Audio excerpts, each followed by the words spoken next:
So my thoughts really are that the enemy, the devil, which that word means divider, he comes to bring division.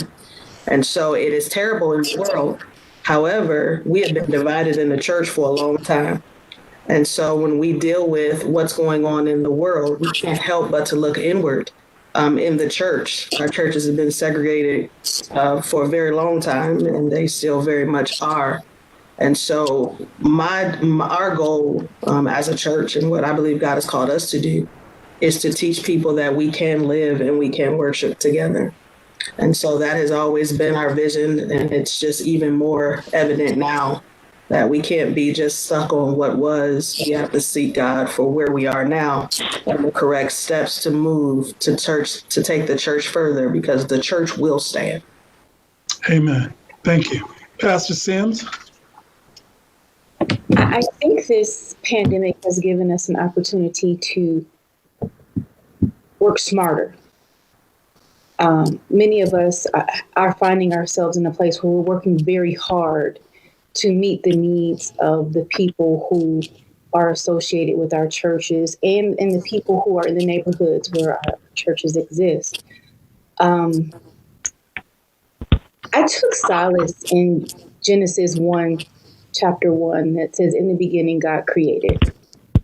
And so when we were challenged to do things in an unusual manner, because I'm naturally a creative, I got to thinking, what can we do and how can we be creative in meeting the needs? And so we've assessed, what do people need and how can we safely meet the needs of the people? And so for many, I think, they looked at the church as being closed. I looked at it as an opportunity for the church to be deployed, to really begin to practice all of the things that we've been preaching for years and years and years. And even for those who find ourselves in the church, who have taken this as an opportunity to be asleep, to hide, to stop working. I put the charge back into the people. Where are you in this time? Where are you, the people who are in the pews, the leaders who are in the pulpit? Where are we? And where are the opportunities where we can serve?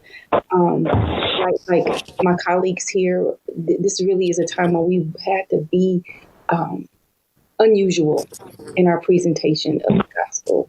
We've had to stretch ourselves in our presentation of the gospel. And it's not frightened me at all, but it really has caused me to work harder. And to reach a little deeper and to stop taking advantage of the things that we've grown accustomed to. I really found a deeper appreciation for the church that we serve in. Thank you. Pastor Bannerman. Yes. I think that in times like these, what has happened with us, the scripture that I keeps in mind is the one. Can you hear me? We seem to be breaking up. Hello? We can hear you. We can hear you. Okay. When Jesus left, he said it to his Father, he said that he would make us one. And I think what's happening with us today, with everything that is going on, I am certainly trying to seek, and with our people, a closer connection with each other, a closer connection with other churches, because we are divided, and like one of the pastors said, we are divided, and this is a time for us to come together, because we are serving a mighty God. Even in the midst of everything that is going on, God is still God, and he still has the power to make a difference. So everything that is going on in the church now, we are overcomers. And so we have to look at this as victorious. We have to look at this as a plan of God. And God has always had a way of bringing deliverance to his people. So I'm looking today to continue to meet with our people, to continue to fast and pray, and continue to reach out to other churches to see what we all can do together so that we can get through this as one. Thank you. Thank you. Pastor Gates.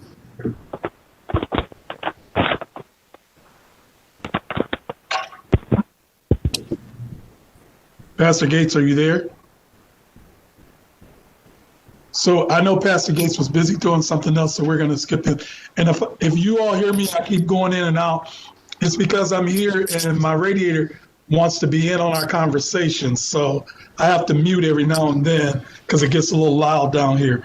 So our second question, being persons of colors, and for the three of you also being females, what challenges have you faced personally in ministry? And we'll start with Pastor Reed on this one. Pastor Reed Sims, we'll start with you on this one.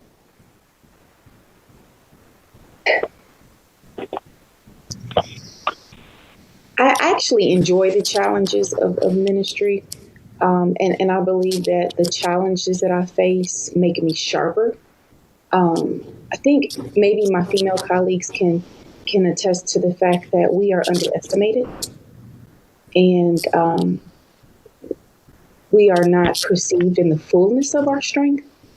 And during this time of the pandemic, I have found that I've been leaned upon by some of my male counterparts because for years now, I've had a very successful online presence in ministry. And so I'm finding that people come to me, whereas before might not have been valued as having a strong social media ministry. But now they're asking, how do you manage fundraising? How do you manage outreach? How do you maintain connection? Because we have a very strong online congregation. So the challenge of being underestimated, now I see it as a strength because what I have begun to master, many of my counterculture colleagues and my male counterpart, as far as colleagues are concerned, they need what I have. Amen. Pastor Henderson? I remember when I was 12 years old, I was told by a teacher in my classroom that I was a double minority, which I was Black and I was a female, and that I should never try to do anything great because of those two things. Fast forward to about 4 years ago, I did not understand that statement until I became the pastor of Faith Fellowship Church. We are a multicultural church, and when I came in, we were a predominantly white church. However, we came in as music ministers, and we were loved as long as I was singing a song. When I moved to become the pastor of the church, those very same people who used to love me now challenged my leadership ability. And although I've been pastoring the church behind closed doors for years, they never knew. But it was definitely a challenge. The main thing that I have learned is that when you are of color and you are a woman, people choose what's politically correct. So they really go after the woman things. I was really challenged about being a women pastor, but really in their heart, it was the fact that I was Black. And so navigating through those things, it's been a rough few years, but we've learned how to live together. And so when you pastor a church that is multicultural, we all don't think the same. We all don't vote the same. We all don't look the same. And so we have to hold closer to the statement that Jesus said that he wants us to be one. So we have to be Christians first before we are anything else. And so with that, the challenge had tried to cause me to be a little bitter at first. I had to say everything 4 times for people to hear me. But then I realized that I would take those challenges and not be bitter, but cause to be the agent of change and allow people to understand that, yes, I am a woman of color. And yes, I'm at a role that a lot of people didn't think that I should have been in. But my ability and everything that I have and have shown, we've tripled in size. And God has really done a work here at Faith Fellowship Church. And it's all to his glory. But also it is challenging. and we face the challenges and we just be obedient to what he says. Amen. Dr. Ellis? Well, for me, historically, my context did not present many challenges because of who my leader was and my pastor, my bishop. And that was my husband, Bishop Ellis, who was a strong supporter of women in ministry. And he made that clear. And so in our context, I was always surrounded by women in ministry and or the places that I went, or the networking and the associations and the relationships were with other women in ministry. However, I sense that my greatest challenge comes now as I serve as the senior pastor. Now, as executive pastor, which is still pretty much running the church, but the buck stops with the senior pastor, which is the case now for me. I have not had a real challenge yet in that we're in a pandemic. And I know that makes a lot of a difference. But you hear the noise in the community among the brethren, whether or not she is able to hold that congregation together, whether or not she can do the job. And it's interesting because I want to be able to just tell everybody, who do you think was doing it in the first place? And I think some other women who've been working behind the scenes get exactly what I'm saying. I think it's unfortunate to assume that just because a woman is a woman, that she will do less of a job or less than what is required for the job or for the position. But I'm grateful because my situation is a little different in that I've always had the support of male leadership in a role for females, and so I'm okay with that, and I'm strong in that area. So my greatest challenge may be now and in the future, but I think I've gained enough strength and support from other women in ministry who are trailblazers to be able to take the challenge. And I'm okay with that. Thank you. Pastor McGee. My greatest challenge has been able to convince and engage the rank and file, the working class male, the soldier, to commit themselves to the role, to the place, for the task of reclaiming, reviving, restoring our community in the areas where our houses of worship exist. We have that capacity, we have that strength, we have that resiliency among the male population of our communities, but because of various events down through history,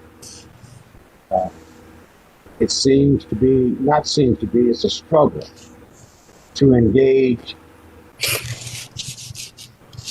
the man that God looks to in reference to standing in the gap, repairing the breach. And it's during these times, that's what needs to occur.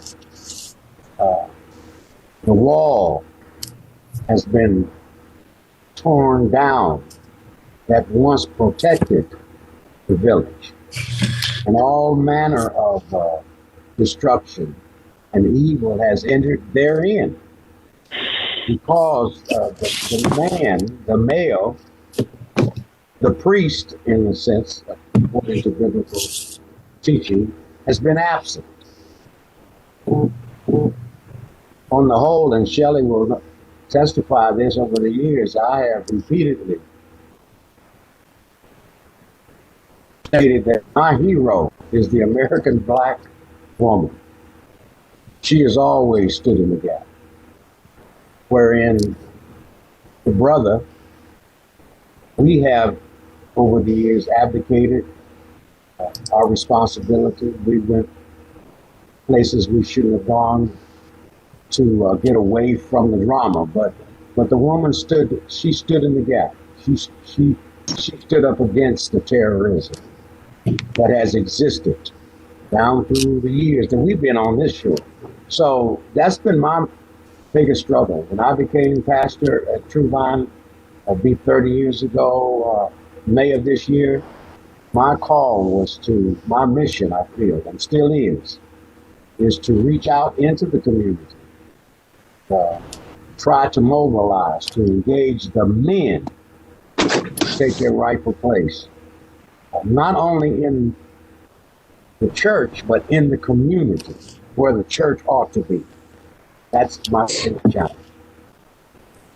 Thank you. Pastor Bannerman. Yes. Well, one of my favorite scripture is in the book of Romans, especially when it comes to ministering women and ministry and things of that nature. And it says in Romans 11, I think it's 32, 33, 34, somewhere, and they say how unsearchable is God's judgment, and his ways is past finding out. Who have known the mind of the Lord, or who has been his counselor? God chooses whom he will, and he uses whom he will. And I think this morning that God is bringing us together, not only just as male, but as male and female. We have some strong women in the ministry. He had strong women back there when Jesus was on this earth. So my job this morning certainly is to keep praying for each and every one of us.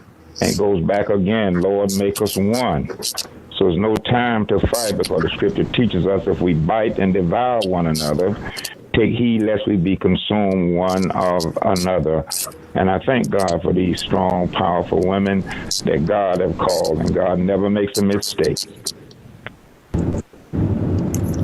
Amen.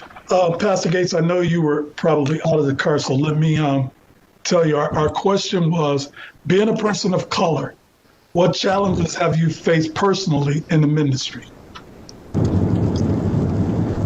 First of all, my apologies to all of my colleagues that are on the call, and to Director Stevenson and to Ms. Shockley. Pastoral duty responsibilities had consumed me today, and I'm just leaving Western Reserve Cemetery out in Redmond, as a matter of fact, heading back, and I've got another call with the city of Cleveland waiting in about 45 minutes.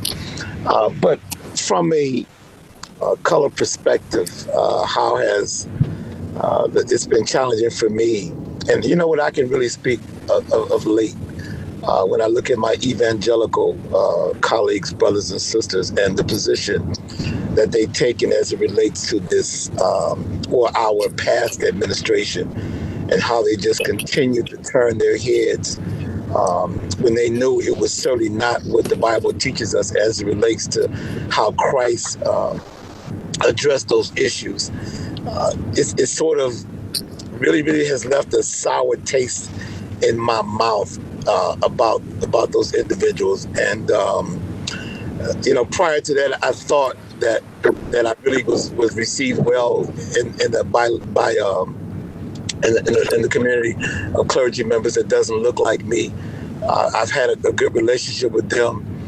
But as I said to several of my colleagues in past, it looks like that regime has allowed certain individuals to remove the sheets and the hoods from off of them. And now we see exactly who they are and how they really want to conduct their lives. But it's a shame that unfortunately we cannot portray what Christ was all about. A simple 4-letter word. Christ represented love. It wasn't about color. It wasn't about race. It wasn't about gender.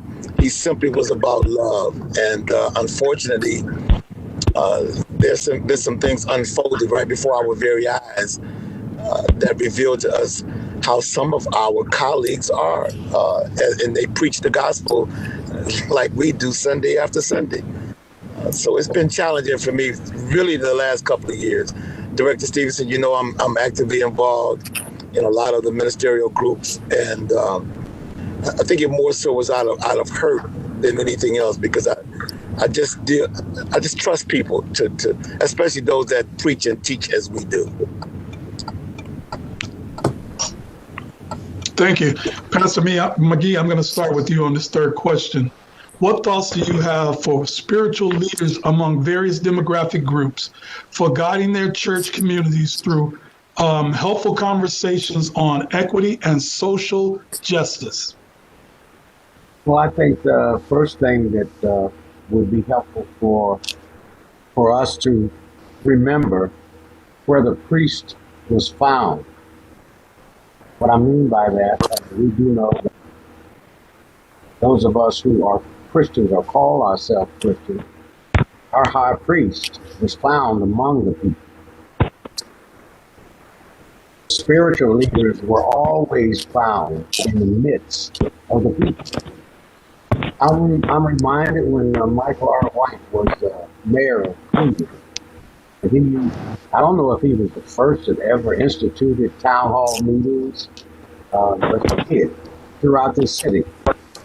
And not that everybody voted for him, but he instituted something that had a positive impact on the people in the individual wards, that he would send out his staff to go talk, to meet with them, and to listen to them, and to be sensitized to their needs.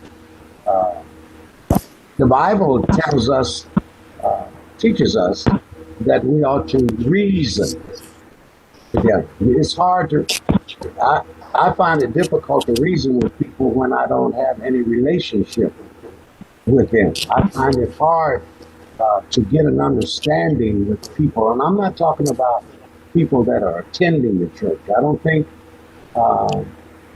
if we're going to be the army that the Lord left us to be, we have to come out of our places of worship and be found in the community where our places of worship are located. I think that we would do well foregoing a lot of these photo ops that we can be found in, but then at the same time, when crisis come upon the community, we're not to be found.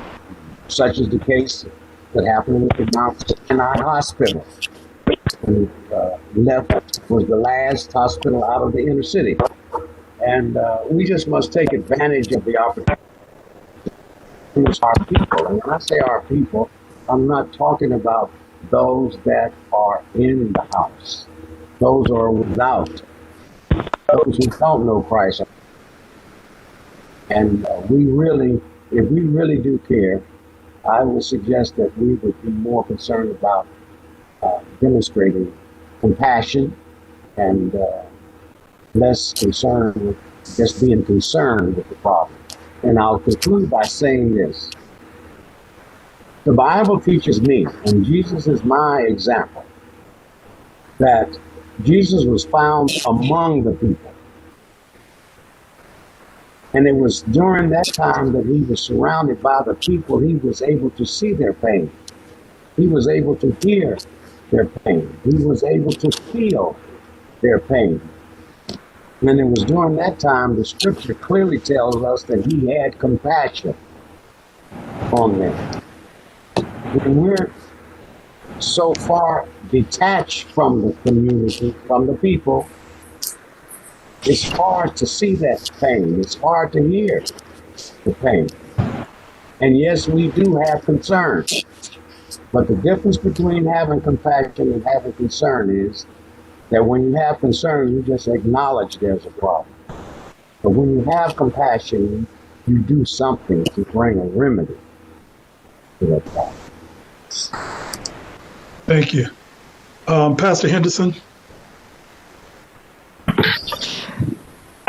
As far as the spiritual leaders are concerned, first of all, we have to take a deep look within and find out our biases and our implicit biases before we try to deal with racial reconciliation and equity. And then the second thing is we use a program called Be the Bridge, which is pursuing God's heart for racial reconciliation. It is a book by Latasha Morrison, and it helps with these questions according to what we say we believe. And it helps us be able to be the bridge to racial reconciliation. Now, we can do that at my church because we're multicultural, but it's going to take other churches to reach across and find other churches that don't look like their demographics and to do these kind of things together. Because everybody, we say we want racial reconciliation, but we don't reach across to people that don't look like us, or we don't reach across to people who don't think like us to be able to sit and really have dialogue and conversation. And so that is the major thing in the body that we have to do, is to make sure that we are not ignoring our own biases and that we are not saying we want reconciliation, but not doing anything or moving towards anything to do about that. And so we can tell in our own lives, if we don't have colleagues or friendships with people that don't look like us, then that's probably the first thing that we need to work on as we try to lead people to fellowship and to be with people that don't look like them, and then have some honest dialogue and some communication. You will be surprised what you learn, even though we feel that we may know it all. And it is amazing to hear other people's story. And when empathy kicks in, it's real easy for us to be able to be the bridge that we become one, as Jesus has called us to. President, so help me. Do you think people really want to have these type of conversations? I do believe to have these conversations. I believe they don't know how. Especially when it comes to our white brothers and sisters that are in church that do not have churches or a pastor, that don't really know how to initiate these conversations and don't know how to deal with this. I'm sorry, there was an echo. I don't know how to deal with this situation because they don't have anybody that they can trust to be open and honest with and have a real honest conversation. Not the church conversation, not to throw a bunch of scriptures conversation, but really a conversation to really just be open and say, I don't understand this. Or can you explain this? And when you build those kind of platforms, you'll be amazing the change that comes about. Now, it's not going to be everybody. I'm not talking about the ones that's acting like it's not there. And then, they're doing the same things in their churches in the name of Jesus. That's not what I'm talking about. I'm talking about people who sincerely want to understand racial reconciliation and what that looks like. As a pastor, I've never pastored a multicultural church before. I never had a multicultural worship experience. So I had a whole lot of learning to do. And it's amazing what the Holy Spirit will do if you allow him to. And I learned so much. And now I know how to teach other people that we can live together. But there are a lot of resources out there, but you have to reach across your denomination or your set group unto another so that you all can have that conversation and dialogue together. And that's how reconciliation begins. Thank you. Pastor Gates, I heard you kind of alluding to this question in your last answer. Can you help us out a little bit here? Well,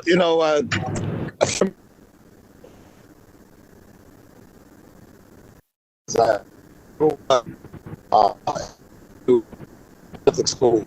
I graduated from Benedictine High School in 1995. When I went there, a ratio was maybe 65-35. When I left, it probably was 50-50. So I had the opportunity to engage with people that didn't look like me. But I heard Pastor Henderson say something that really was profound. I think before we get outside the house, we got to clean up inside the house, first of all. We have a lot of bias with each other among ourselves. And I believe that for such a time as this, that people really are ready to put a lot of those ill feelings behind us and move forward and begin to get some momentum. to build a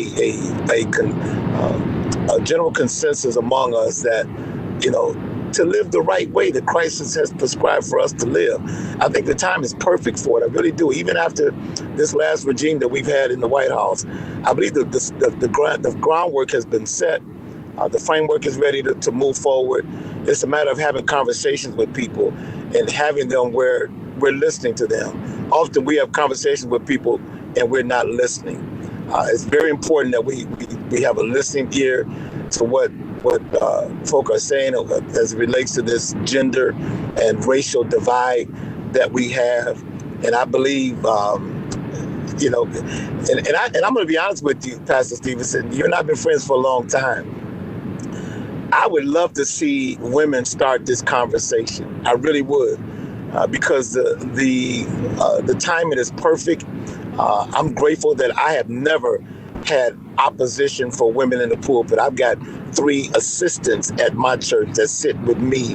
Well, now we're not in the pulpit because of COVID-19, but there's 3 on my staff at Zion Hill. And I've never been inferior to those that preach the gospel, because who am I to say whom God has endowed with that gift of prophecy? The prophetic voice doesn't have to always come from the male who thinks that they're the dominant force of the calling that God has put on our lives. So I think, again, the timing is perfect for us to be able to do that right now. Thank you, Dr. Ellis.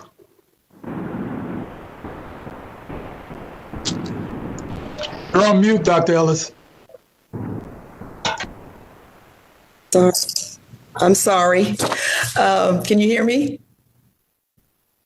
Okay. I first want to say thank you to Pastor Henderson for her comments and even the recommendation for the book. And I say that because, first of all, awareness is very key. And I think awareness within our own various contexts, because what I have realized in the church, we are just as divided as the community. And I think you made reference to that early on. And when I say that, I'm specifically making reference to there are some organizations, denominations that have been heavier and more involved and intrigued where inequities and social justices or injustices are concerned. And I recognize that because I'm able to go in and out. I've had the privilege of being connected to so many different denominations. And so I'm able to see what's different, even with different contexts, without pointing out any particular denomination. So I know that when I develop relationships with individuals or pastors, leaders who have been connected to these kinds of things, this topic, more than maybe I have from my context, I'm anxious to learn more, hear more, and I'm just being transparent. It's not that I haven't had any concerns about what's going on in the community, but I think, every denomination kind of chooses what their, key thing will be, for lack of a better word. And so I'm saying all of that to say that teaching within our own churches, our own context, and making our own people aware as a group, as opposed to what they just hear on the news or what they just see happening in the community. So we understand that we are impacted, that we're not within the 4 walls and excluded from what's happening in this world around us. And then once we are informed and aware, now what will your part be? What will you do? What role will you play in making change? So I think information is very key, and we can't assume that everybody is aware. Unfortunately, everybody is not aware. I think awareness has been, is more prevalent in these last couple of years because it seemed like it was nonstop. But these things have been going on all along, but the more people are aware and then their emotions are now involved, then you start to see certain responses. So awareness, teaching, and also teaching our people how to be better, how to improve, and how to use their own intelligence and their own assets to help make the difference and contribute to our society and our communities. Thank you. Pastor Sims? I believe that I really do want to echo all of the sentiments of my colleagues, but I do believe that the pandemic has leveled the playing field and has helped us to deal with societal norms and really allowed us to begin to see people as people.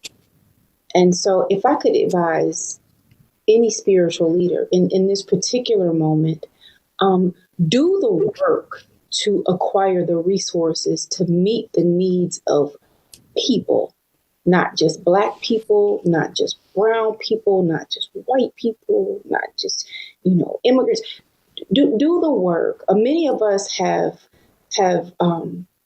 501c3s. Many of us have organizations that are established, but we're not doing the work to reach out to get the resources.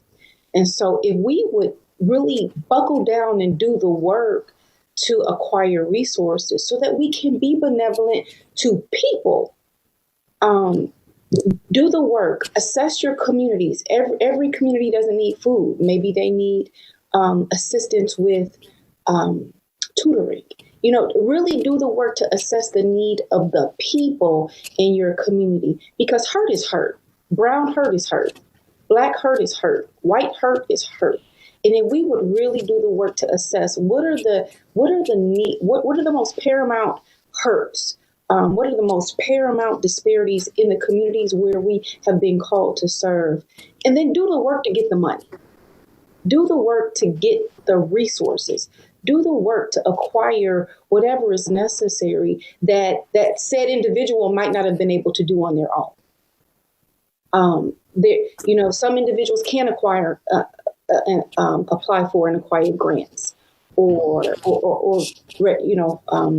federal funding, but the churches can do that work, and then we can send those resources where they're needed. And so what happens is the communities see that my need has been met by the church.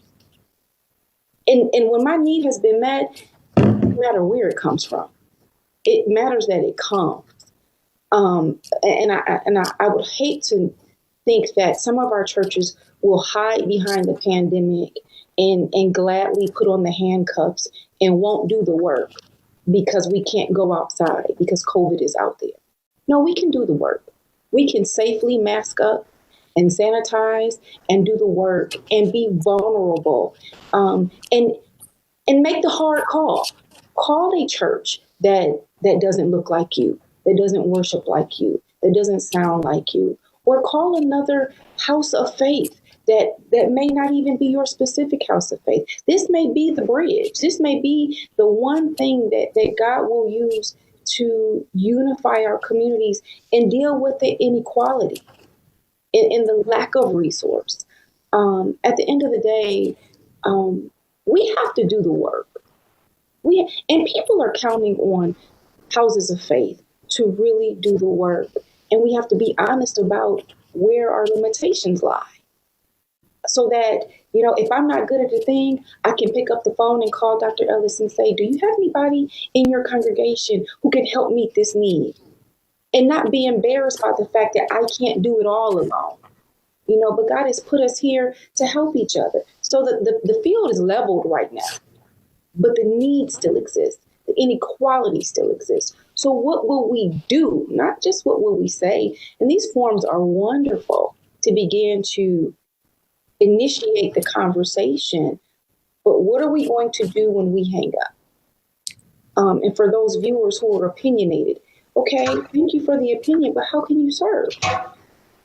We can all identify the problems, but what do we have in our hands that will make the difference for those who are hurting, for those who are looking to us for answers? for those who are looking to us to be loved, to be seen, and to be ministered to. Amen. Thank you. Pastor Bannerman, it looks like we lost Pastor Bannerman. If you're there. So I want to be transparent here for a second. So being born in Cleveland, my mom moved me out to Conneaut, Ohio in 1976.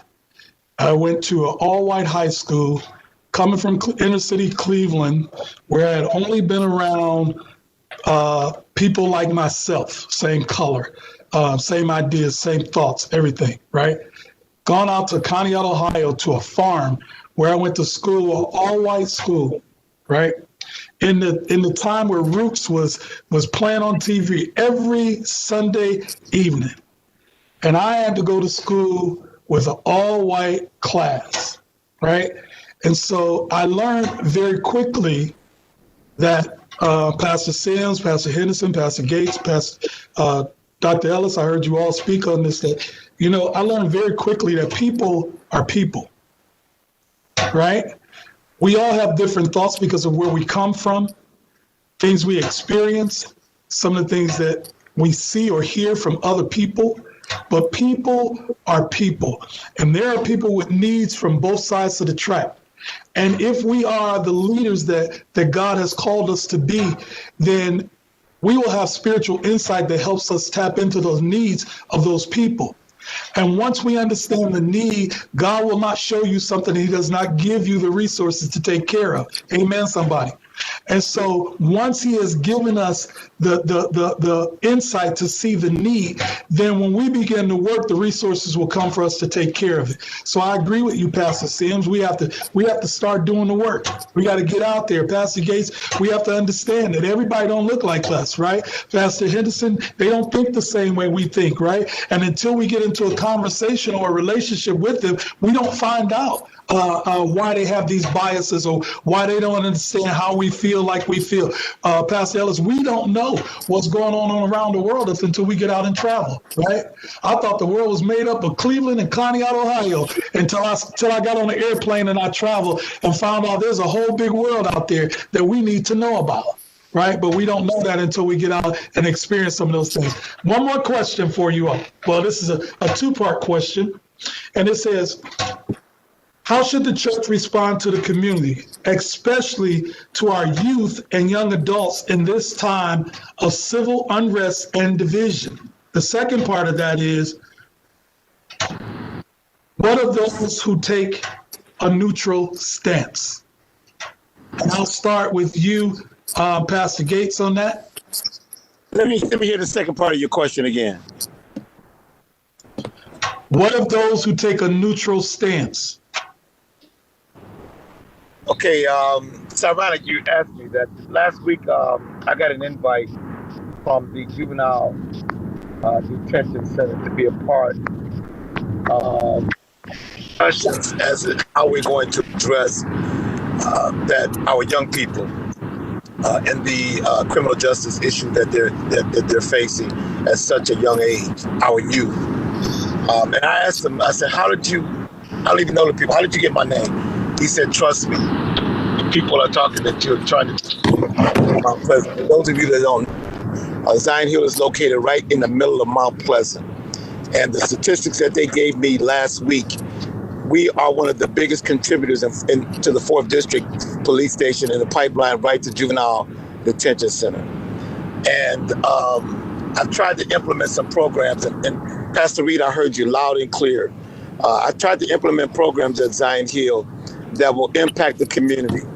I've formed relationships with some of those foundations that do give out grants, that have given us the opportunity to access the funding that's available to be able to be an assistance and an asset in the community. And I think it's very important. Our young people, they need direction, and most of them are not getting it from home. The church has always been the foundation, the hallmark of the community. But somewhere along the line, it appears some of us have lost our zeal. We've lost our desire to be that light that shines in the midst of darkness.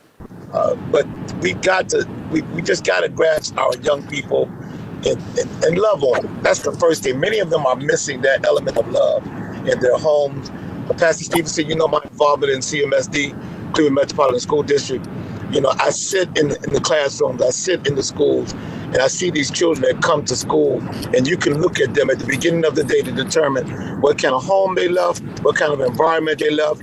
If mom and dad was arguing all night long and they didn't get any sleep, or if they got nothing to eat and they come into school hungry, how can they study? How can they listen? How can they learn when their stomachs is growling so loud they can't even hear the teachers?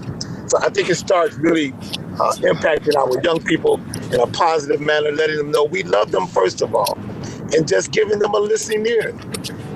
It's just difficult to see some of them in the condition that they're in. They didn't ask to come here. They didn't pick and choose mommy and daddy. They got the play the hand that they dealt with. And unfortunately, sometimes it's not a full day. So I think it's very important that our young people begin to see a different side of us. We don't want to give them that fire and brimstone message all the time. They won't hear you. They just won't. And when you lose them, you will never get them back. So that's what I try to do in Mount Pleasant. And hopefully I am making an impact there. I work entirely to do that. I think it's very important. I really do. Thank you. And I'm going to have to sign off in a little bit, Pastor, because I've got a meeting with Lawrence Haley that I've got to attend. Thank you. I'll talk to you soon, Pastor Gates. Thanks for being a part. My colleagues, is good. Some of you I've never met yet, but I'm so glad to see you on the screen. Hopefully we'll see each other somewhere in this struggle for such a time as this. Pastor Sims, you're on mute.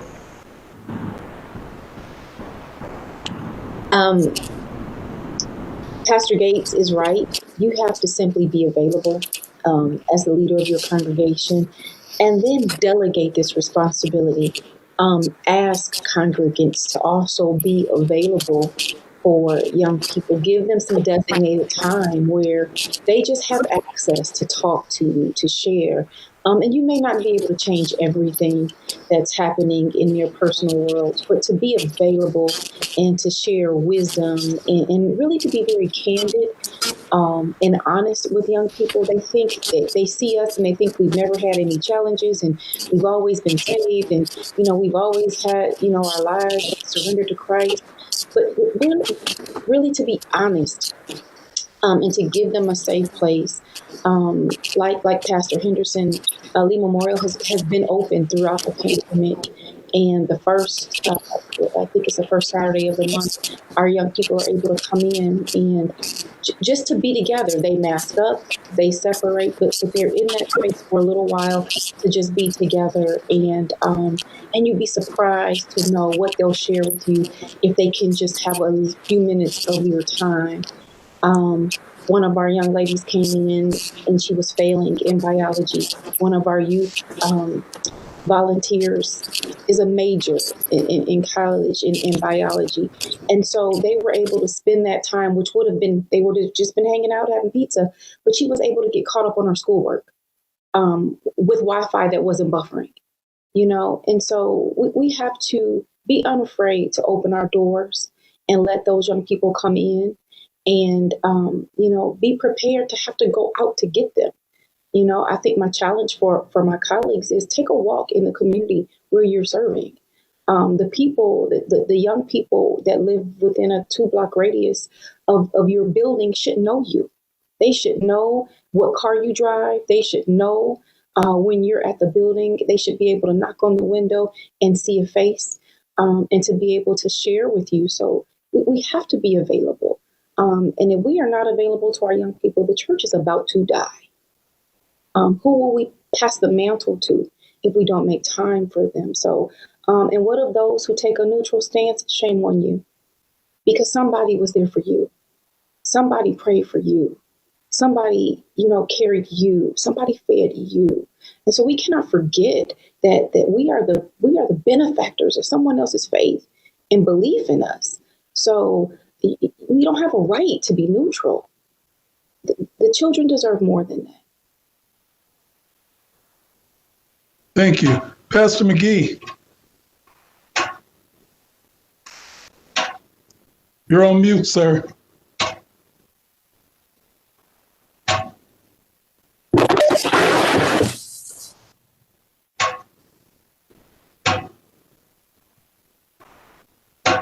Pastor McGee, you're on mute.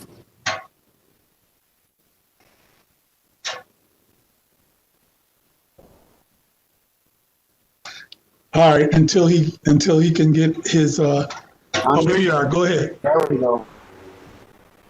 Everything that Pastor Gates and Sister Sam just said is absolutely spot on.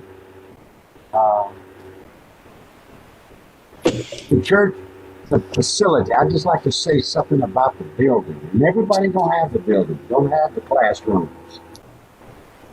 But those churches structured, those church buildings that have classrooms should utilize that area to allow, as Sister Sim just got through eloquently speaking about, inviting the youth in the community to come in, to gather, to let them know that that's a safe space and that they can see a loving face and they can become able to identify with that place, that church that's in the community, and the people that's inside of that church. Right now, we have 22 youth over at True Vine because God blessed us when we moved off of the End Drive to the structure that we're in now. We got awesome classrooms. So we're able to partner with the Board of Education to provide spaces and meet the standards for the COVID-19, to give them a place to bring their laptop to True Vine to continue their education, because many of the homes that our students live in, even though they have the computer, the environment is not conducive to learning of where they live. And so we need, we are aware of that. And so we look around, as Sister Sims and others have said, and we ask the question, how can we meet that problem? What can we do? And if we do that, then I got a saying, I don't know where I got it from, but Solomon said there's nothing new under the sun. If we get the body, we got the ear. If we get the body, forget about theology and even spiritual stuff, get the body. And once we get the body, now we have their ear. And we do know, we all know that the scripture says that we're saved by what we hear. See? And so I just think going forward, the church should be more ready to open up the building. If you think about it, we would have 1,000 community centers in proximity to each other. Last year, God blessed us to have a program called year before last, before the pandemic. And that's another thing. Everybody, I think, on this video, we know about Sister Gail Reese. And Sister Gail has been doing a tremendous job. We adopted FDR because of her ministry.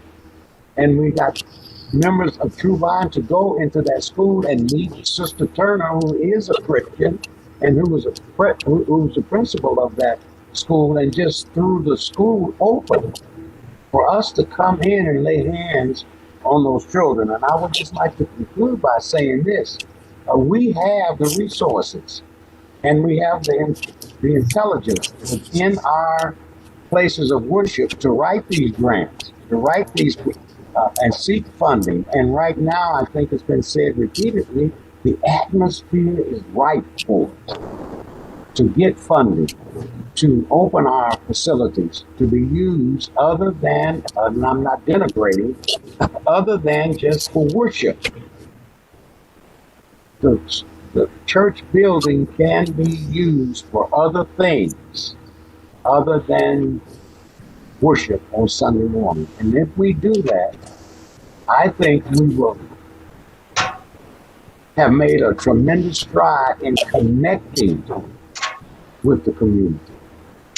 And I Amen. end by saying this: when I went to Truvine on Land Drive, I made a point of at least sending the message that I wasn't interested in the people around on Berkshire and those other streets coming and joining Truvine. I wanted them to know that Truvine was there to join them.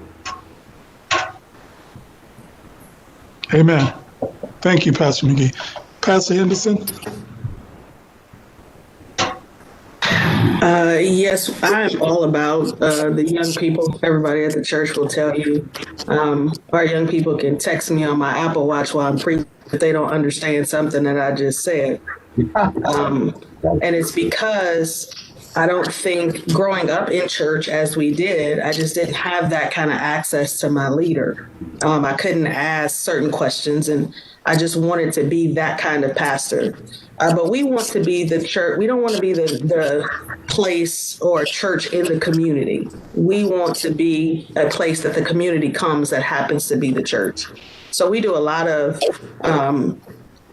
forums. We just had a forum this past summer, right after the George Floyd incident, called Let's Talk About It. And we brought the Macedonia Police Department, the high school, the varsity team, basketball, football, and we brought them all in together to have a discussion. Our children need safe spaces to speak their minds and talk about what's happening with them and how they feel. And all they want is to be heard. And then we can guide them once we know what they're thinking. When they're silent, we don't know what they're thinking or what the enemy is playing on their mind. And so we're all about just letting our kids know that, hey, we're here. They can call me, they can text me. And not just here, we sit on the board of the Diversity Council of Nordonia High School and Nordonia Community Schools as well, just as a voice, just to be able to sit and talk and plan and make sure our children are being heard in the places where they're not the majority. And so the main thing with our young people is they just want to know you. They want you to be transparent. They want to see the real you and not the you that can be on the stage, because then we try to achieve a version of perfection that doesn't really exist. And it was one of the most devastating for me as a young person coming up in church when the pastor failed. You know, and it's not even so much that they failed, they just tried to make you believe that they were perfect. And so we want to eliminate those thoughts. We all have struggles. This thing is hard for all of us. We all get scared. We all, have issues, but we want our young people to know that we are available and that they can come anytime with anything. And most of the time they do, to be able to get the answers and get prayer and receive the love that they need to help them make the better choices and to be those leaders. They're leading now, and they will lead our church in the future. Thank you. Well, Dr. Sabrina, you opened this thing up. You're going to close it out for us. So take it away. Let us know. Thank you. Well, first, I would say I'm in full agreement with all that has already been said, particularly as it relates to the youth. So I would like to just go to the last part of the question about what of those who take the neutral stance. We can't afford to do that. None of us can. Not as Christians. Now, can all of us do the same thing all the time? Maybe not. Every church has to figure out what their niche is. And sometimes we have more than one niche. But this is what it means for the body to be fitly joined together. And this is what it means for us to reach out to our other churches and the communities that we serve. If you can't get out and actually, get out there, put your mask on and feed the hungry, then maybe you can contribute to that effort. Pastor Sims talked about doing the work. You have a 501c3. Yes, that is work.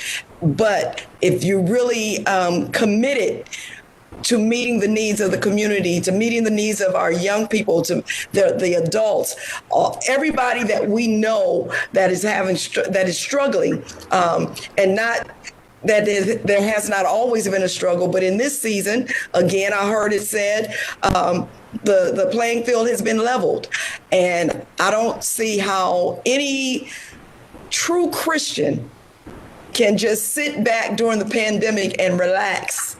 I think this is there are some good things that are coming out of this, and it is a real opportunity to reflect and consider what our responsibility is. If we're Jesus followers, we need to be doing what Jesus did. And he was always out in the community, healing, yes, but providing meals, making sure that the crowd or the people had something to eat. All of those things are important to us as Christians. And I think no matter what our denomination, what name we have on the front of our building, this is a season where all of us need to be connecting, trying to figure out how we're going to reach as many people as we can and let as few as possible fall through the cracks, if any. And so I am, I'm just one, and then you all have your churches, you have your groups. Many of us have our 501c3s, and I just believe that in this season, it's about recommitting and being consistent and making the sacrifice. We can't afford to be neutral. Excellent. Thank you. Thank you. So, Pastor McGee, I heard you talk about Pastor Gil Reese. And here in the Department of Community Relations, we are looking for churches in every community in the city of Cleveland that wants to work and partner with us so that we can adopt schools and communities in your area. Because we believe that now's the perfect time for the church to step up and be noticed. Not just to be noticed because we are the church, but because we are doing the work of the church, right? The community needs us. It's been too long that they said we were the pastors who came in, preached, opened up our doors, closed them up, and then went home. Now is the time where they need to know they can come to the church and receive what they need. And so I am looking for pastors to partner with us here at the Community Relations Board to do a work in the community. Today, I want to thank you all. This has been a very great, good discussion. Shelley, thank you for being here and helping us along with this discussion. To every pastor, thank you for your input. Couldn't have been better. I don't think we could have chosen a greater panel to be on today. And so I just want to thank Dr. Ellis, Pastor McGee, Pastor Henderson, Pastor Gates, Pastor Sims, Pastor Bannerman, and all of you all for being on with us today. And I do have something that I want to leave with you all. The City of Cleveland 2021 Black History Month Committee, with Mayor Frank Jackson, strengthening Black families through the quest of equity and equality, would like to honor each of you pastors for your continual leadership and tenacity February 2020. So thank you so much. We have a plaque for you. We're going to get these plaques out to you with your names on them. We thank you so much for the work that you do here in the city of Cleveland, for the heart that you have to take the word of God and make it tangible for people, that they know that there is somebody who cares about them. And you are those pastors. So thank you very much. God bless you. I love you all. Shelley, it's in your hands. Thank you. Thank you all once again for being here. I ask that all of you share with your congregations, with your communities, the work that we're doing here at the City of Cleveland as it relates to Black History Month. We have another program coming up tomorrow. We will be talking about community outreach with Yvonne Pointer. On Monday, we will be talking about social activism with Billy Sharp. And on Tuesday, we will be talking about healthcare with Dr. Fred Harris. We've had a wonderful month of programming that is available for all of you to see on our Facebook page. No, I'm sorry, on our YouTube page. City of Cleveland TV 20 has videos of all of our events we've had thus far. But again, thank you for being with us. Thank you for all the work that you all are doing in the community. And one of us or both of us will see you soon with your plaques. Thank you very much. Have a great day, everyone. Thank y'all for what y'all doing. Thank you. God bless you.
afternoon. I am Grady Stevenson, the Executive Director of the Department of Community Relations for the City of Cleveland. On behalf of Mayor Frank G. Jackson, I welcome you to the City of Cleveland's virtual Black History Month program. Dr. Martin Luther King said, "You don't have to have a college degree to serve. You don't have to make your subject and verb agree to serve. You only need a heart full of grace, a soul generated by love." Today's honoree exemplifies that statement. He has love for people and a love for Cleveland. Prior to the pandemic, he was working to do the Lord's work by helping the needy, and those efforts did not cease during the global pandemic. If anything, they increased. From signing folk up for a 2020 census to raising funds to provide laptops to students so that they could continue to learn. This brother has been fighting the good fight. This past weekend, he was a part of the coat drive on the city's west side and honoring first responders in Cleveland, in the Cleveland Police Department, through offering assistance with food, registering for the census and voting registration. He is working to strengthen our families. Here to have a conversation with one of Cleveland's champions is Latoya, a member of the Black History Committee. Latoya? Thank you, Director. Shelley, did you want to begin before I jumped into the interview with Billy? Yes, I will, because I wrote that for him prior to us knowing how we were going to do it. So, all right. Sorry about that. All right. So it is my pleasure to introduce Billy Sharp. He's the president of the Urban League of Greater Cleveland Guild and so much more.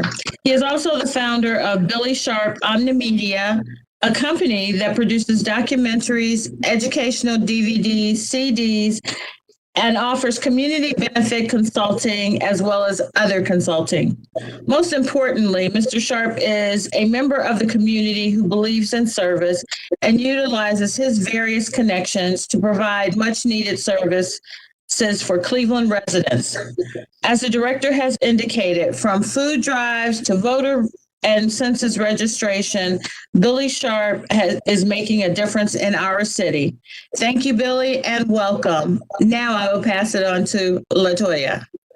Thank you, Shelley. So, Billy, thank you so much for being here with us today. You've been a friend of the city of Cleveland, and it is our pleasure to speak with you. So the first question that I have for you today is about some of the work that you've done. So Shelley has touched on it, Director has touched on it as well, but why don't you tell the audience a little bit more about your work with the Urban League Guild, specifically Mastering Generosity Unlimited, and just your work throughout the community. Okay, so, and thank you guys for having me. You guys got an extraordinary team over there. Some of those events that you listed off just happened. Most people aren't that up to date. So thank you again for having me. In regards to my work with the Urban League, I'm the Urban League Guild president, and I actually sit on the board of the Urban League. The Urban League Guild is the volunteer arm of the Urban League. So when the Urban League calls, the Guild answers. We host events, we volunteer, but the Guild actually has its own programming. We have a voter awareness committee and a health awareness committee as well. That's where we get into what we do in the community as far as the food banks, trying to connect people to services. My other organization, Mastering Generosity, is the same thing. We just connect people to services. So we work really closely with the Greater Cleveland Food Bank. We work closely with Earl B. Turner and the Clerk of Courts. We host In the Neighborhood, things like that. So we are just trying to get people to resources. And certainly in the time of the pandemic, those skills came in handy. Mm-hmm. Well, actually, that's a great segue into my second question for you.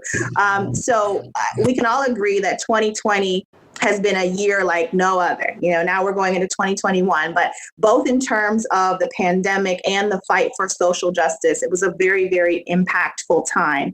The mayor has said that the pandemic further exposed some of the inequities and the disparities that were already present in our community. So in what way do you think both the pandemic as well as the fight for social justice in 2020 has affected your work? And where do you think that we go from here as a community, having been impacted by those two things? I mean, the mayor was right. It really exposed the need of underserved people. Our workload did not get easier. It got harder. We had to bump our food banks up at the beginning of the pandemic because we had seniors that were shut in. So we had to bump it up to 2 food banks a month. We added a delivery service part of it. We got St. Vincent's Charity Hospital to come in and donate free PPE. So we started a one-stop shop where you could pull up to our food bank and get information and get PPE and get food. So our workload got harder. It didn't get easier. Okay. And there had to be a lot of adjustments as well, because I know that there's a lot of things that have to be done in person. And then there were things probably that you had to do virtually as well, right? Yeah. So in regards to the food bank, when the pandemic hit, we went to a 3-pronged operation where we had to move everything outside of the facility where people could simply just pull up in their car was the safest way to do it. We actually suspended some of our senior members that were volunteers just out of the abundance of caution for their safety. We had a walk up where you could still walk up and get food, but we used sanitizer, glove, mask. We really drilled down on the PPE aspect. And then we started the home delivery part of it, where if you were a shut-in senior, we'd actually deliver food to your home twice a month. And the food, let me tell you, we were serving over 300 families per food bank. We've delivered tons of food in 2020. Wow, that's amazing. That's amazing. You're definitely doing a lot of hard work in the community.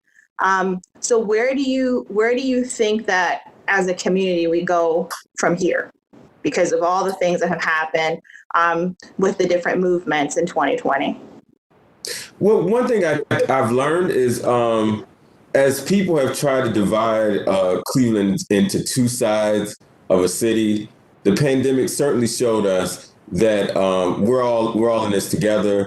Nobody had a heavier weight. Some areas, the impoverished areas, were underserved. But I like the way that community leaders stepped up. I mean, we had food banks around the city to help people get much needed food, much needed supplies, and information. That was one thing that we did at our food bank, and working very closely with the city. Remember, during the pandemic, we had an election going on and we had the census going on, and both of those things had to happen irregardless of the census. So we had to work really closely with the city. I really appreciate you guys providing us with information. So our people, as they came through the food bank, were informed, they were nourished. We helped as much as we could. Okay, great. So, in doing a bit of research today for you, I noticed that the Urban League Guild, you have an upcoming event, and the theme for your event is building bridges and removing barriers, I believe. So I thought that was actually a good point to touch on, because we would love to hear, what do you think are some ways that you and the Guild have built bridges and removed some barriers? So Director Stevens touched on it. Our Coffee with a Cop event that we started with Dr. Yvonne Pointer and Hope Haven allows us to build a bridge when we were going through that civil unrest, show our first responders, not only for the pandemic, but what was going on at that time, and we appreciate them. So that was one way that we were trying to build bridges, have conversations with police officers. We air those live on Facebook so people can see us. Go in and honor our first responders, taking barriers away. And during the pandemic, the food thing, I can't stress enough, was really a big barrier for underserved people.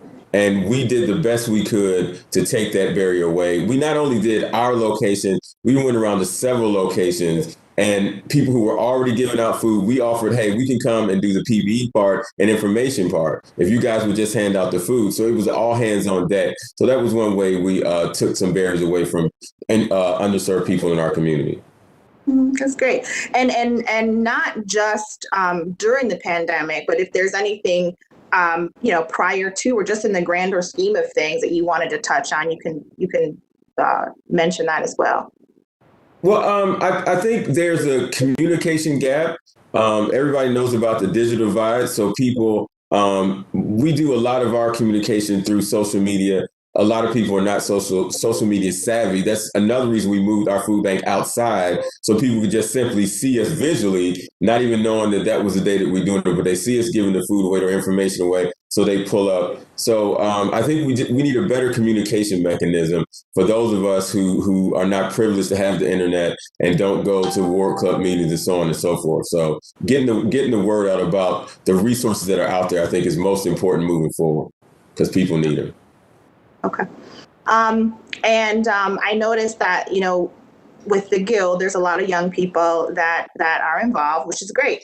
What do you think our young people of all races, really, in America should know about the concept of race? And then specifically, what would you tell them about being an African American or Black person in the United States today?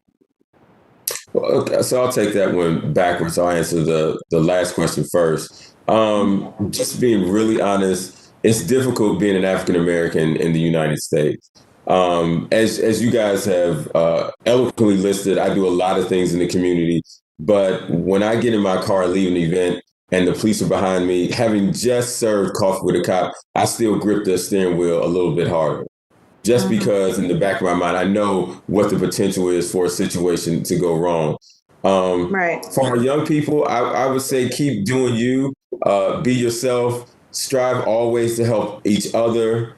We have to do this together. This can't be one person doing it alone. We have to help each other. So unity would be my word if I'm saying anything to young people. That's great. That's actually a really good note to leave with the young people, unity. And so my last question for you, Billy, is in regards to the Guild and young people again. We know that the Guild is the volunteer arm of Urban League. How do you think Cleveland's young people can join, make a plug for them to join, and how can they make a difference? Well, we're like you said, we're an all volunteer organization. We accept volunteers, young and old. You can go to any of our social media platforms. You can go to mine, BillyL.Sharp, or you can go to the Urban League Guild of Greater Cleveland, or you can go to the Urban League's website. There's a comment box. You can reach out to us. We accept volunteers all day. Okay, good. All right. Well, thank you, Billy. I will now turn it over to Shelly for the awards presentation. Okay, that was not supposed to be me, so I'm going to ask a couple more questions.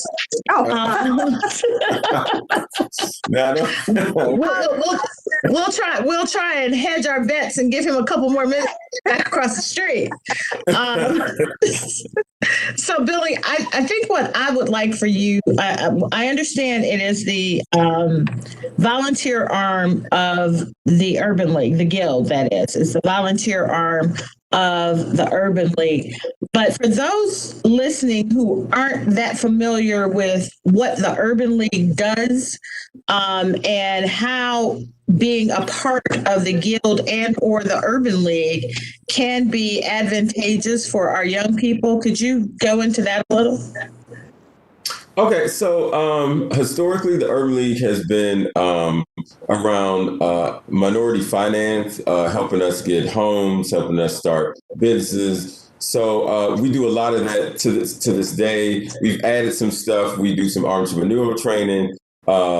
We have a big loan operation where if your business has been in operation for 2 years or more, there's an opportunity to get a loan where you can expand the business, hire more employees. And the Urban League doesn't just tell you, if you apply and you don't get it the first time, we actually send you through classes, get your books in order so you can actually obtain the loan.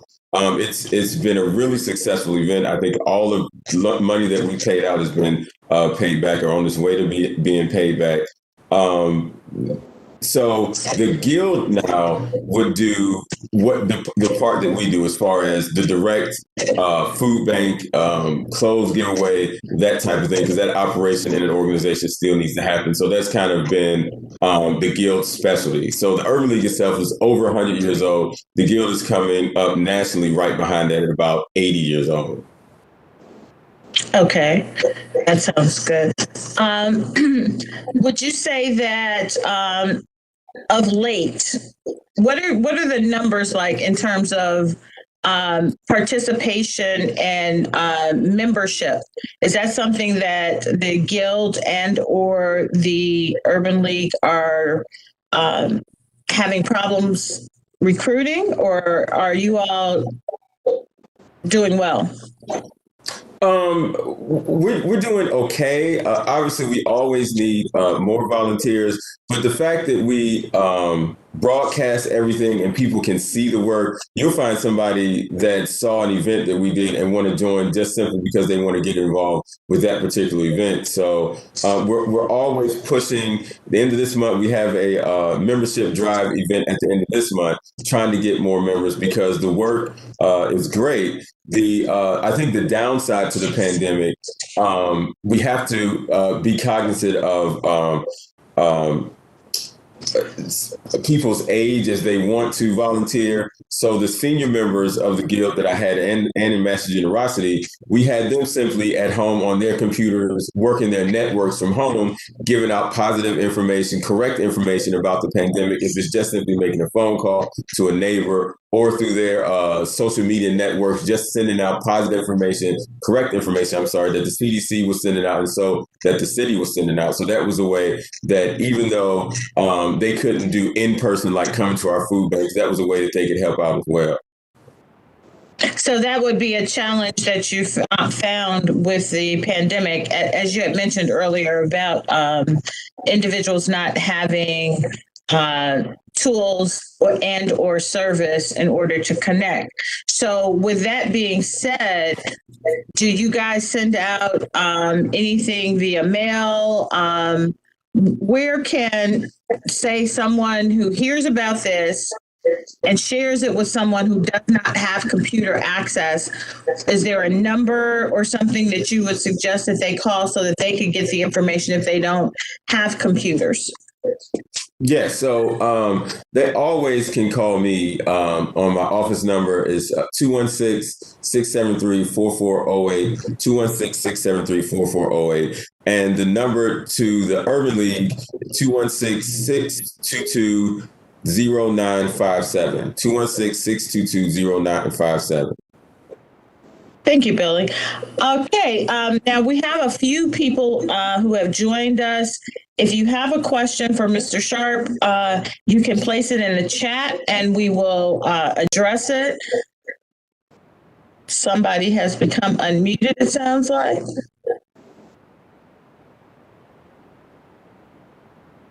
So if you don't mind, if you do have a question, can you read it to me? Because I can't, for some reason, I can't see the chat. Oh, no, I'll read it. I'll read it to you if we get any, but I don't see anything as of yet.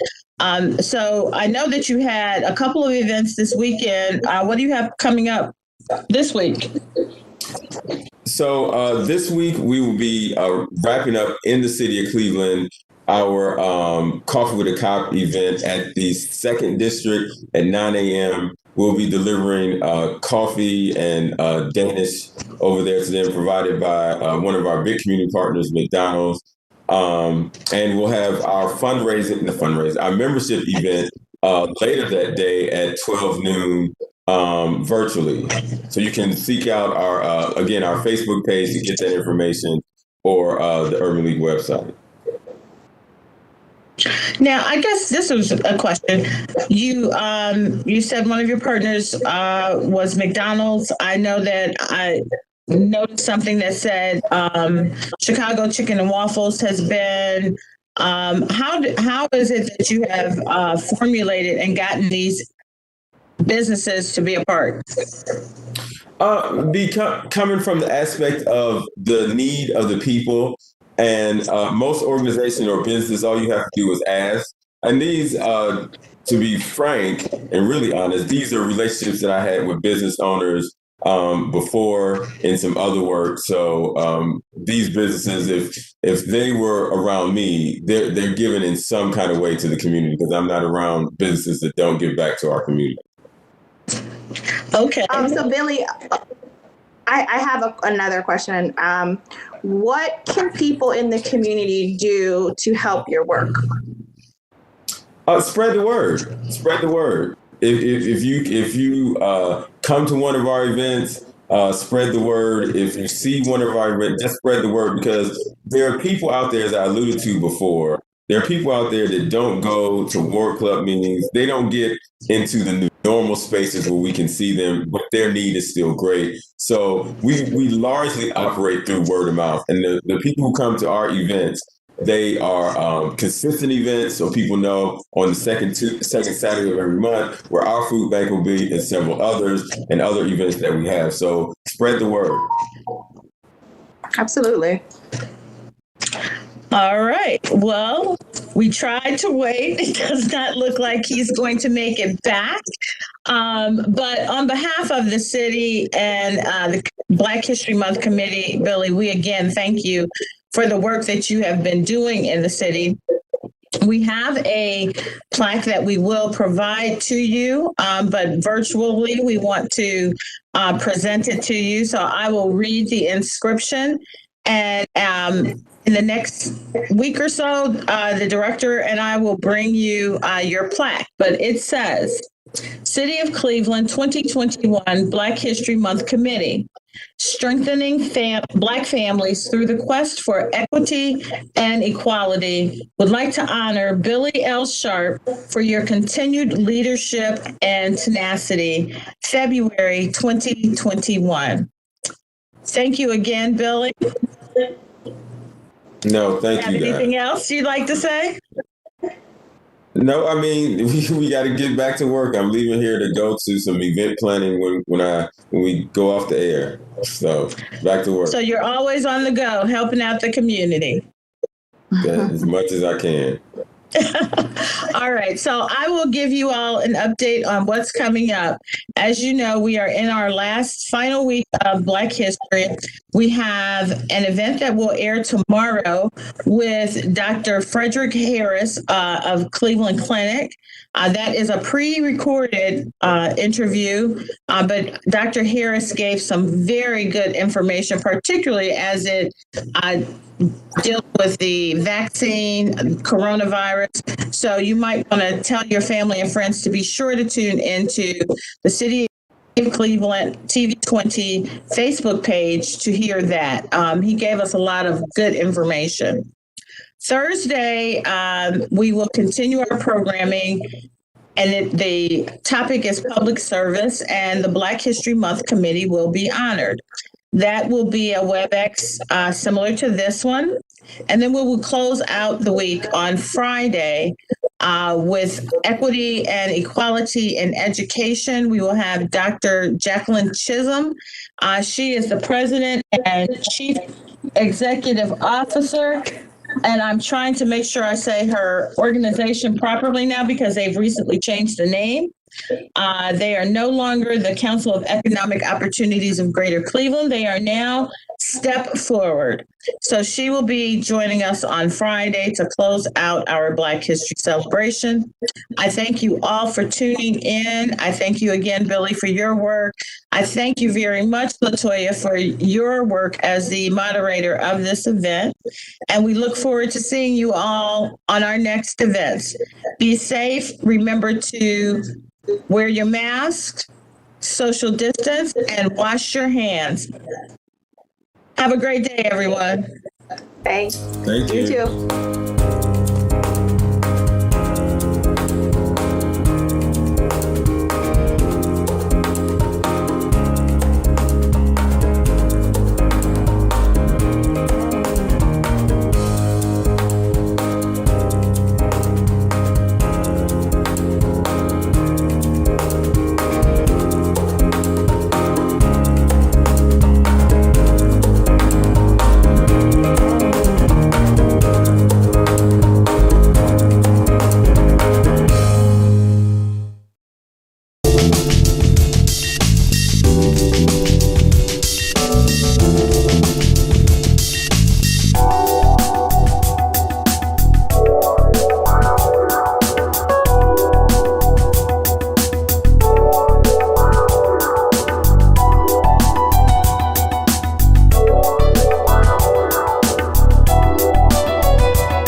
So here I am today again in Minecraft EDU, and today we're going to be doing something related to the story that we're reading, Escape from Mr. Lemoncello's Library. So today we're going to actually design a house that a character from Escape from Mr. Lemoncello's Library would like to live in. So basically you're using what you know from the story to create your own house and your own building. So let's go ahead and check out this house first. So this is from Alice's Adventure in Wonderland. And so if you haven't read the book, you might have hopefully seen the movie. But Alice in Wonderland, she meets the Queen of Hearts. So there's a big heart on the top of that. Now let's go in here. And Alice also meets a caterpillar at the beginning of the story. Over here there's a white rabbit, because that's a big character in the story as well, and kind of her, almost like her companion. Mushrooms play a big part in that story. So there's a mushroom over here. Here's 2 playing cards. So basically this tells us a lot about the story, but also about what happened from Alice's point of view. And it shows us just a little bit about kind of her personality. So over here we have an empty house. And so what we're going to do is we're going to make a house that Mr. Lemoncello himself would love to live in. So that's who I'm picking as a character. You can pick whoever you want, but it should be pretty fun, especially because he's kind of a zany, weird character, so his house should be kind of weird and crazy too, like him, I think. Alright, so let's go ahead and name this house, and we're going to name it Mr. Lemoncello's. Lemoncello's. Oh, I cannot type today. Mr. Lemoncello's house. There we go. And when we start out, it's completely blank, except for a few little windows right here and a crazy shit back here for some reason. Out of here. Alright, so what should we do first? So let's take a look at the story and kind of get a few clues about what we know about Mr. Lemoncello. Things he likes, things he doesn't like, stuff that's important to him. So let's go back in the story and just kind of skim through the chapters we've read so far. So here we are back in the book. And one thing that I really like about using digital books from the library, I use the app Libby, but there's other ways you can do it too. But one of the best things about it is that you can search the book instead of having to look with your eyes through every single page. Most digital books have a search feature. So here I'm clicking the magnifying glass, and if I go up here, I can search anything in the book, but I'm going to search Mr. Lemoncello. And what you see is it'll tell you what chapter or what part of the book it's in, and it gives you a list of all these different places where Mr. Lemoncello's name is mentioned. So let's go down. Here's chapter 1. And what I'm going to do is I'm actually going to write these down on a piece of paper, so I remember all these things we've learned about Mr. Lemoncello so far. So let's see what the first one is right here. We can click on it. Let's see if it tells us stuff about it. Read it. When we read it, down into the basement, and he dug up one of his all-time favorites, Mr. Lemoncello's outdoor scavenger hunt. It had been a huge hit for him, the master game maker. So he's a master game maker, loved his games. He must be really good at it. Oh, I remember this. His mom wrote to Mr. Lemoncello, Mike's mom did, or Kyle's mom did, to get them a new pack of cards, and they actually sent them after their cards for a game got worn out. So I'd say that means Mr. Lemoncello not only loves his games, but he's pretty nice. Seems like he has a nice company, that they would just give them some new cards. Oh, look, Mr. Lemoncello's Catapulting Critters games are all sorts of wacky jokes. I think we've seen a lot of different places that he's wacky in it. I'm going to write wacky down. I guess I should probably write jokes down too. He likes jokes. What else? Amazing awesome. For Mr. Lemoncello, a game wasn't a game if it wasn't a little goofy. Alright, let's add goofy to what we know about Mr. Lemoncello. Oh, it's Mr. Lemoncello, gasped Kyle. Let's see what this says. What's he doing here? It was just announced. This evening, Mr. Luigi Lemoncello himself will be the final judge of what? Your library essays. I remember that happening. Alright, let's go back to the search button. Let's see. Alright, let's go to chapter 5. There was lots of information about him in chapter 5. You see when you use a search feature, this is on CleveNet or Libby is the same. Can you imagine how awesome the new library is going to be if Mr. Lemoncello and his Imagine Factory guys had anything to do with it? They highlight what you're looking for in it. So is there anything else about Mr. Lemoncello? Oh, here we go. Mr. Lemoncello is the final judge. Oh, he's a bazillionaire, so he's very wealthy. He has a lot of money from selling all of his amazing games. Oh, here's a story about his early life. We did some primary source research on Mr. Lemoncello and his connection to Alexandriaville. What'd you find out? Asked Kyle. First off, said Miguel, he was born here. So let's put that he was born in Alexandriaville. I don't know if that'll help us make his house for his character, but you never know. It could come in handy. He had 9 brothers and sisters. Whoa. 9 brothers and sisters. So if we use a little bit of inferencing there, if you have 9 brothers and sisters, it's probably pretty busy in your house. Pretty loud, pretty crazy. All of them cramped into a tiny apartment with only 1 bathroom over in Little Italy. Whew. So Mr. Lemoncello, he probably likes his space, doesn't he? Since he had to grow up with tons of brothers and sisters. So I'm going to say he likes his space. He loved the old public library down on Market Street. He used to go there when he was a kid and needed a quiet place to think and do his ideas. So he likes having a quiet space to think. He loves a library. And he liked doodling. So I'm going to say he probably likes art. Either making art, but he might also like looking at art. And get this, said Miguel eagerly, Mrs. Tobin, the library back then, took an interest in little Luigi, even though he was just, a kid like us. She kept the library open late some nights and let him borrow junk from her desk or her purse, thimbles and thumbtacks and glue bottles, even red Barbie doll boots. Stuff he used for games, pieces so he could map out his first ideas on a library table. So when I think about him using all those different things, I think he's probably a really creative person. Like, who would think of using a red Barbie shoe for a game? Definitely not me. Let's scan through. We know that he's wealthy, a bazillionaire.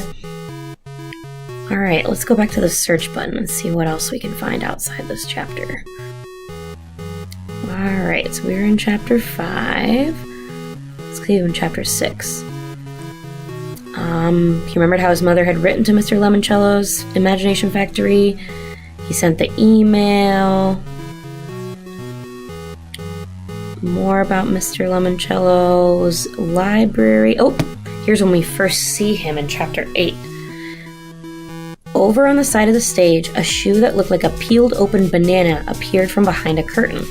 When it landed, the shoe burp squeaked. As a second banana shoe burp squeaked onto the floor, Kyle looked up and there he was, Mr. Lemoncello. He had loose and flappy limbs and was dressed in a 3-piece black suit with a bright red tie. His black, broad-brimmed hat was cocked at a crooked angle atop his curly white hair. Kyle was so close he could see a sly twinkle sparkling in Mr. Lemoncello's coal-black eyes. Treading very carefully, Mr. Lemoncello walked towards the podium. The burp squeaks in his shoes seemed to change pitch depending on how hard he landed on his heels. He had a couple of little jig steps, a quick hop, and a stutter step skip, and yes, his shoes were squeaking out a song. Pop Goes the Weasel. I think that just gives us some more information about how silly Mr. Lemoncello is. Alright, I think we have enough information so far about him that we're ready to go and build his house. So let's go check that out. All right, so here we are back at Mr. Lemoncello's house, and let's go ahead and start building this house into something that Mr. Lemoncello would love. So one of the main things I think we got from the story is that Mr. Lemoncello is weird and wacky and goofy and just maybe a little bit crazy. So right now, this house looks kind of boring. So I'm going to make it look a little bit wackier by making it be really crazy colors. Like he wore that red tie and the banana shoes. Let's go ahead and make this house look yellow like a banana, just like his shoes were in the story, since he's weird and wacky. So I'm gonna get some yellow glass for the windows and fill these in.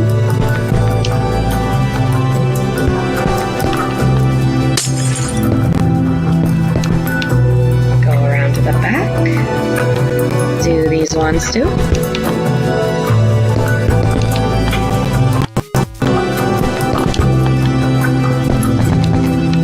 Alright, so we got some yellow windows. Now let's take care of the yellow outside. And let's see here. Alright, I'm gonna use yellow concrete, I believe. There we go. And bananas aren't all yellow. They can have brown spots, and you can even have a black stem. So let's go in here with some yellow.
A little banana-ish. Alright, now that we've done some decoration on the outside, let's go ahead and start on the inside. So, he's weird and wacky, we know that, but what else did we learn about him? He really likes to have a quiet space to work, and he also really loves the library, so maybe a book kind of theme in here would work out well. Let's go ahead and do the floor first. So, he's weird and wacky, he loves libraries, he likes a quiet place. Maybe let's just give him some weird and wacky carpet, but still kind of quiet library-like in here. Alright.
Alright, so he loves books, so let's really fill this place up.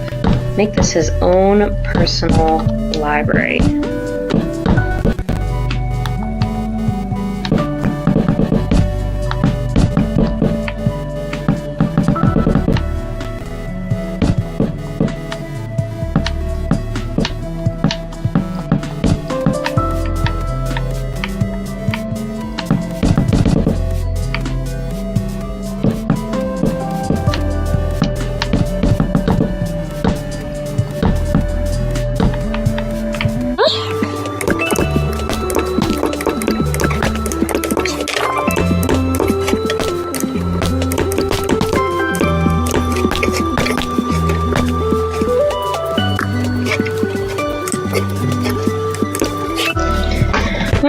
So I think we have our library theme looking pretty good in here.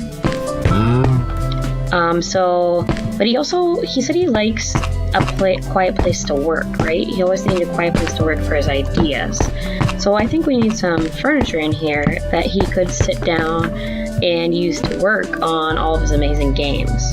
So let's go ahead and build some nice little furniture. I'm gonna get one of these to make a little table.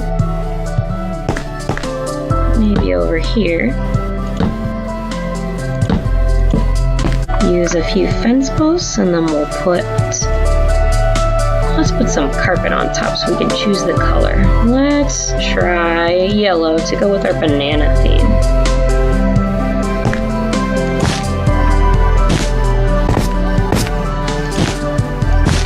Alright, so here we have a nice little banana table. Now let's make him a little seat that he could sit at. Yellow and brown to go with our banana table. There's a seat so he can work. I think I'm gonna add some more books over here. You can never have too many books in a library. And what else did our clues from the story tell us about Mr. Lemoncello? We know he's goofy, he loves games, he likes to sit down and work. It also said he went to the library to doodle. Whoa. So maybe we can put some art in here for Mr. Lemoncello. Let's go ahead and grab some paintings to put up around the room.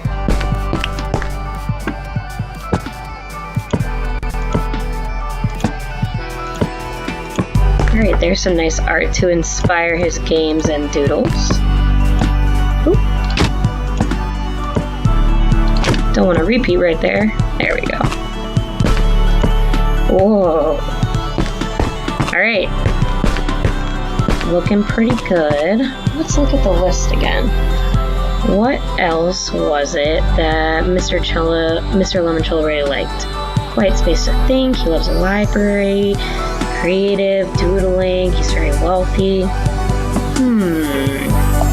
Let's get some ideas. Let's look around. What would go good in this room? Maybe some books for him to draw in and write down, and a book and quill for him to write down his notes. Maybe a chest to keep all of that in. There we go.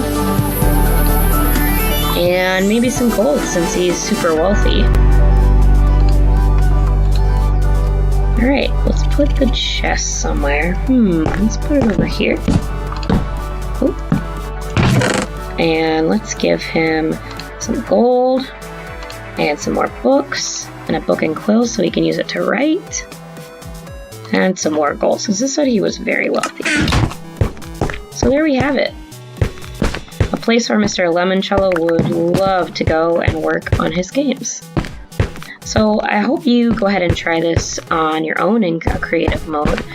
Just build a nice normal house and pick a character from the story that will that you can make a awesome house for using some clues from the story.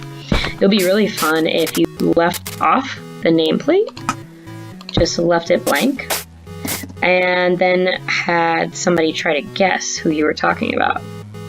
Alright, and there's Mr. Lemoncello's house. See you next time. Hello everyone, my name is Jason Levy and I'm the music teacher from Campus International School. Today we're going to be learning a song from England called Ah Poor Bird, and we're also going to use a melody that we learned a few weeks ago in a different lesson. So I hope everybody brought their singing voice because I'm sure ready to sing. So let's go!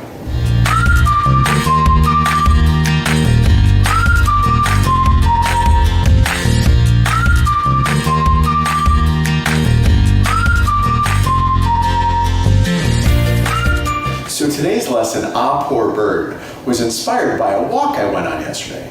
So yesterday I came across this nest, and inside the nest were these bright blue bird eggs, and it really made me think of this song. So I'm going to sing it the first time through so you can get a feel for what it sounds like.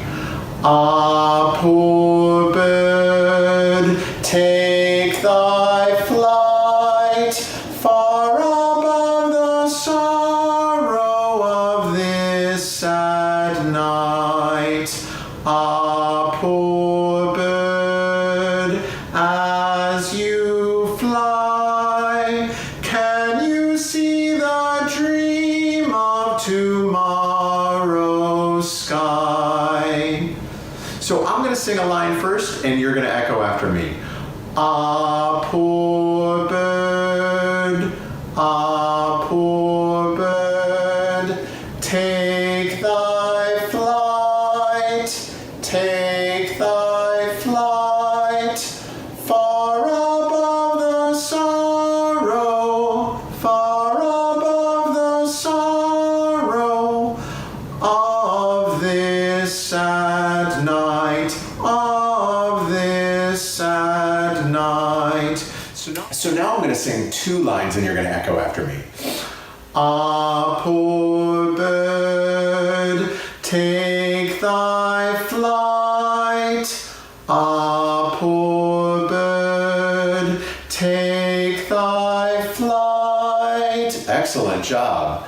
Far above the sorrow of this sad night, far above the sorrow of this sad night. Great job. So now we're going to take all four lines and sing them together. 1, 2, here we go. Ah, poor bird, take thy flight far above the sorrow of this sad night. You guys are doing great. So now the next part of the song is all of the exact same notes. It's just slightly different words. So just listen to the words again, and I think you'll be able to pick it up quickly. Ah, poor bird, as you fly, can you see the dream of tomorrow's sky? So let's try that one together, and the words will be underneath, so we can try that one out. 1, 2, here we go. Ah, poor bird, as you fly, can you see the dream of tomorrow's sky? Now let's go back to the beginning and we'll sing it all together. 1, 2, here we go. Ah, poor bird, take thy flight far above the sorrow of this sad night. Ah, poor bird, as you